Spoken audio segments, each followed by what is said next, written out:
ABC 3340 News starts now with breaking news.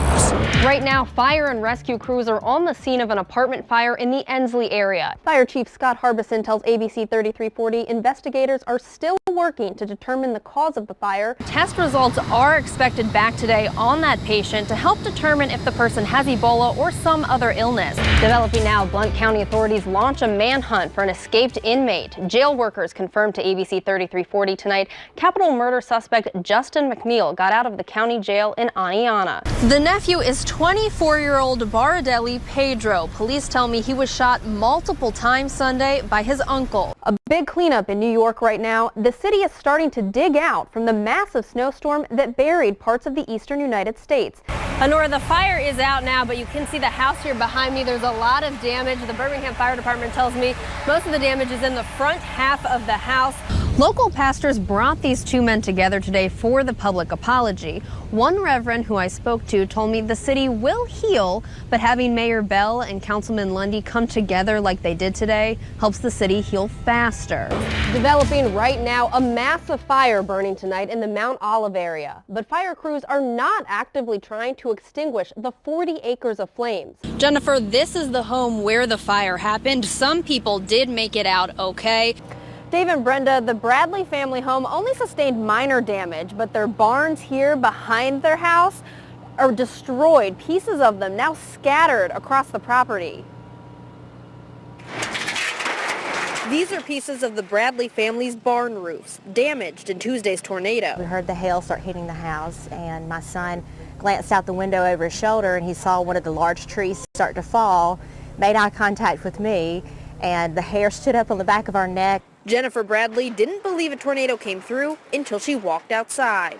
When I walked over to see down into the barnyard, it was just complete devastation. Bradley's home only sustained minor damage. Same story for her in-laws' house next door, a large tree down in the front yard. The backyard is where the devastation is. Several barns destroyed, roofs ripped off, structures falling, pieces of the barns now on the ground, in trees, and wrapped around fence posts. It's unimaginable. Bradley says one of the most unbelievable aspects, how a truck in one of the barns survived. The only thing that saved the truck from being crushed was the fact that it had a load of hay on it, and that sort of sustained all of the structures. Friends and family of the Bradleys worked for hours to dismantle part of the barn and free the truck. Bradley says this is an example that humanity is alive and thriving. When devastation comes, I really believe that it's God's way of reconnecting the community. And the Bradley family tells me they will continue to clean up in the coming days. Right now, their plan is to just take one day at a time. Live in Jefferson County, Melanie Yuill, ABC 3340. Now, ABC 3340 News at 10. Developing right now, a massive fire burning tonight in the Mount Olive area. But fire crews are not actively trying to extinguish the 40 acres of flames. ABC 3340's Andrew Donnelly is the only reporter at the scene. Andrew, what is being done about the fire? Well, Melanie, if we could, I'd like to pan over and show you what we're seeing out here. Andrew Donnelly, ABC 3340. Donations are already coming in for a family displaced by an overnight house fire in Hoover. The man living in the home tells ABC 3340 it feels like it all happened in a split second. I opened the door and the flames just kind of engulfed right in front of me like that. This is what Joseph Vostog's house looks like now. He says he was doing dishes when he heard a loud boom, then saw flames on the back porch. And I was like, okay, I can't stop this, so next step is to get my mother and my dog out and run. Almost immediately, Vostog's neighbors stepped in to help. And people who have just moved in the neighborhood who didn't even know the family donated closets full of clothes. Kimberly Wisemore spent Sunday shopping for things the family needs. They escaped with just their pajamas on their back and their dog. Now neighbors are collecting and delivering donations of food and clothes. It puts everything in perspective for us because materials are just that materialistic. They can be replaced.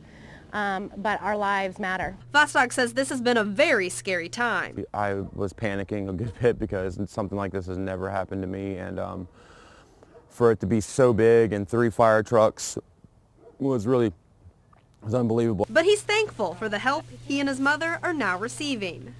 That just warms your heart up so much knowing that, you know, if something happens, people are there for you, so I'm really appreciative. The neighbors on Shady Brook Lane in Hoover will be collecting donations all week, and they have also started a GoFundMe page to help out the family.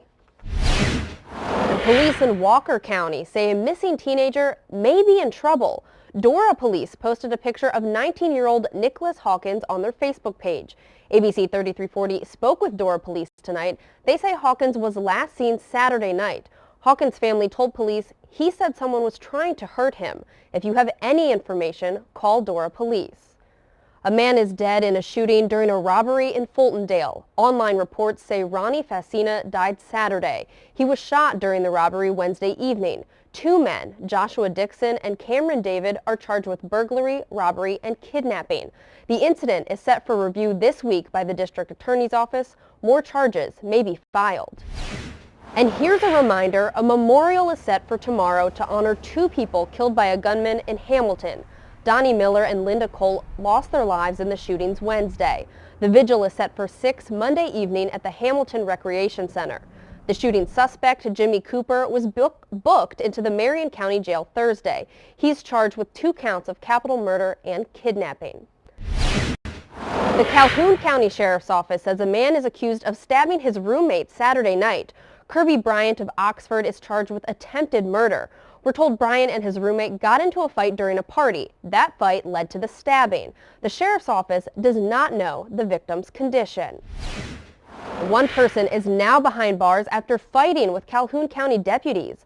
The county sheriff's office says deputies found cocaine and marijuana on the person along Highway 431 Saturday. The sheriff's office posted these pictures of the drugs from the bust on its Facebook page. The suspect fought the deputies, but deputies got the upper hand. He's now in the county jail. You've got just one more day for online voter registration. The Alabama Secretary of State's office is doing the online registration through the website alabamavotes.gov. People who are registered by tomorrow's deadline will be able to vote in the March 1st primary. You can keep up with what's happening in the presidential race through our all-in-one app. It's free for iPhone and Android users. The Alabama House of Representatives is getting ready for a vote that may block Birmingham's minimum wage increase. The vote is expected in the week ahead. The bill would require uniform minimum wage statewide, limiting cities' control. Alabama has no set minimum wage. It uses the federal minimum wage of $7.25 per hour. And if you need to get out on I-65 tonight, allow some extra time near downtown Birmingham. It's because of work related to a downtown I-5920 replacement project. Workers tonight closed the right lane of I-65 south near the 261-mile marker. Expect that lane to stay closed overnight. AlDOT is widening and raising 3 bridges in the area of Malfunction Junction. A huge milestone for a Pratt City church. Antioch Missionary Baptist is celebrating its 100th year. The church even stayed strong through displacement by a devastating 2011 tornado.